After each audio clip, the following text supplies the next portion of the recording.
नमस्कार बंधुरा आमी राजा और आपनारा देखছেন আমার স্বপ্নের বাগান ইউটিউব চ্যানেল। তো আজ আমি জামরুল গাছের গুটি কলম করে দেখাবো। এটি একটি জামরুল গাছ, লাল জামরুল গাছ, এবং এই উপকরণ হিসাবে মাটি এবং কোকোপিট মিশ্রিত মাটি, একটি প্লাস্টিক দড়ি এবং একটি ছুরি নিয়েছি। তো আপনারা এই ছুরিটিকে আপনারা ডিসইনফেক্ট করার জন্য আপনারা হাইড্রোজেন পারঅক্সাইড বা অন্য কিছু থাকলে আপনারা সেটাকে জীবাণুমুক্ত করার পরে দেখুন আমি স্টার্ট করলাম। এই যে প্রথমে উপরের ছালটাকে আমি কেটে নিচ্ছি, তারপরে লম্বালম্বি করে এইভাবে ছালটাকে তুলে নিচ্ছি। তো দেখতেই পাচ্ছেন, তো পুরো ছালটা ভালো করে তুলবেন। দেখুন আমি আস্তে আস্তে ছালটা তুলে নিচ্ছি। তো পুরো ছালটা তোলার পর একদম এই সাদা অংশটা, যদি কিছু সবুজ অংশ থাকে তো আপনারা তো সবুজ অংশটাকে ভালো করে চেঁচে নেওয়ার পরে আপনারা ছুরি দিয়ে একটু ভালো করে ঘষে নেবেন। ঘষে নেওয়ার পরে আপনারা এই ঘষে নেওয়া অংশে একটু রুট হরমোন দিতে পারেন এবং তারপরে কোকোপিট মিশ্রিত মাটিটাকে আপনারা ভালো করে চেপে চেপে লাগিয়ে দেবেন, যেভাবে আমি করছি। দেখুন আপনাদেরকে ভালো করে দেখাচ্ছি একদম ক্লোজলি সামনে থেকে। তো মাটিটা আমার এইভাবে লাগানো হয়ে গেছে। তো আপনাদের কাছে যদি ঘরোয়া কোনো প্লাস্টিক থাকে, আমার কাছে কিন্তু সেরকম কোনো প্লাস্টিক নেই, আপনারা এমনি ঘরোয়া প্লাস্টিক দিয়েও করতে পারেন। তো এই যে প্লাস্টিকটা দিয়ে দিলাম আর প্লাস্টিকটা ভালো করে জড়িয়ে নিচ্ছি। তো আপনাদের কাছে মাটির সাথে কোকোপিট না থাকলে শুধু মাটি দিয়েও করতে পারেন, গোবর সার মাটি এবং আপনারা সর্ষের খোলের গুঁড়ো মিশিয়ে মাটি সেটা দিয়েও করতে পারেন। তো আমি এখানে কোকোপিট মিশ্রিত মাটি দিয়ে করেছি। আর এই যে একটি দড়ি বলেছিলাম, সেই দড়িটি আমি এখানে লাগিয়ে দিচ্ছি। তো আপনারা একটু টাইট করে লাগিয়ে দেবেন যাতে মাটিটা না ঝরে যায়। তো দেখুন কি সুন্দর ঘুরিয়ে ঘুরিয়ে পেঁচিয়ে আমি লাগিয়ে দিচ্ছি।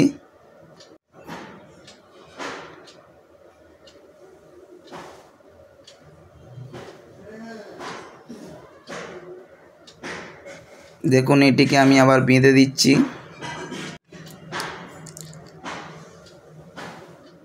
তো বন্ধুরা এটি টাইট করে বেঁধে দিলাম যাতে বৃষ্টির জল না ঢুকতে পারে। তো এটি প্রায় 20 থেকে 30 দিন, 1 মাসের মধ্যেই আপনারা এখানে শিকড় লক্ষ্য করতে পারবেন। তো এটা আমি এখন বানিয়ে দিলাম। আর যেটি আমার আগে তৈরি করা ছিল সেটিকে আমি আজকের আপনাদেরকে কেটে দেখাবো কীরকম শিকড় এসছে। দেখুন এটি আমার প্রায় 1 মাস আগে তৈরি করা। তো এটা বাঁধা ছিল, তো এটা আমি আপনাদের সামনে লাইভ খুলে দেখাচ্ছি। দড়িটা খুলে দিলাম, প্লাস্টিকটা খুলে দিলাম, এই দড়িটা কেটে দিচ্ছি। তো এই দেখুন আপনাদের সামনে লাইভ খুলছি। দেখুন এর শিকড় বেরিয়ে গেছে এবং মাটিটা একটু ছেড়ে ছেড়ে গেছে। তো যাই হোক কোনো অসুবিধা নেই, শিকড়টা থাকবে। তো আপনাদের সামনে এবার আমি এটা কেটে নিচ্ছি। দেখুন কাটার দিয়ে আমি এটাকে একদম যেখানে শিকড় শেষ হয়েছে সেখান থেকে কেটে দিচ্ছি। কাটা হয়ে গেল। তো আমি এই দেখুন, এই যে দেখুন কত সুন্দর বড় শিকড় এবং ছোট ছোট শিকড় বেরিয়েছে। তো এটাকে আমি একটি টবের মধ্যে প্রতিস্থাপন করব। তো টবটাকে আমি আগে দিয়ে রেডি করে রেখেছিলাম। তো এই যে ছোট টবটির মধ্যে আমি আগে থেকে একটুখানি তলায় স্টোন চিপ বালি দিয়ে আর তার উপরে মাটি দিয়ে রেডি করেছিলাম এবং গোড়াটা বসানোর পরে গাছটিকে বসিয়ে দিচ্ছি, আরও মাটি দিয়ে দিচ্ছি সাইডে। তো আপনারা এইভাবে একটি গুটি কলম থেকে একটি গাছ তৈরি করতে পারবেন এবং একটি গাছ থেকে একাধিক গুটি কলম করতে পারবেন। তো আমি ধীরে ধীরে মাটিটা দিয়ে দিয়ে গাছটাকে বসিয়ে দিচ্ছি। মাটিটাকে পুরো ভালো করে একটু চেপে দেবেন এয়ারটাইট করে, যাতে ভেতরের বাতাসগুলো বেরিয়ে যায়। নতুন গাছ গুটি কলমের, তো এটাও গুরুত্বপূর্ণ বিষয় গুটি কলম করার পরে যাতে গাছটি বেঁচে থাকে।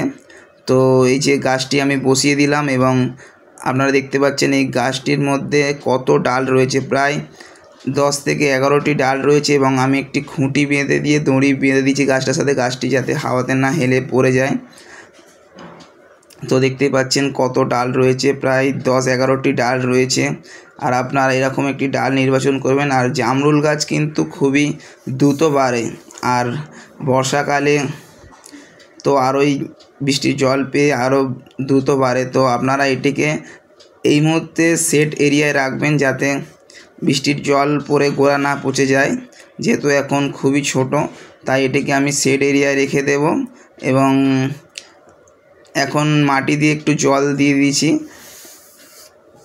তো এই গাছটিকে আমাকে একজন তৈরি করতে বলেছিল, যেহেতু এই জামরুলটি খেতে খুব সুস্বাদু, মিষ্টি এবং লাল কালারের হয়, তো তাই আমি ওনাকে এই গাছটি তৈরি করে দিলাম।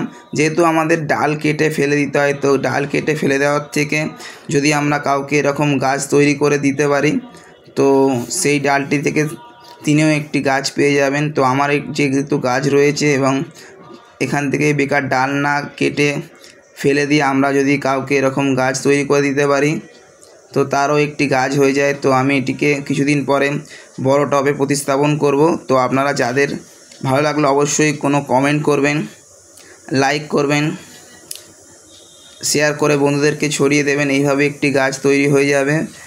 আর আপনারা অবশ্যই চ্যানেলটিকে যারা সাবস্ক্রাইব করেননি, আমি প্রায় 1 মাস ধরে এই গাছটিকে তৈরি করেছি এবং এটি বড় হয়ে গেলে আবারও বড় টবে দেবো, আপনারা গ্রো ব্যাগেও দিতে পারেন।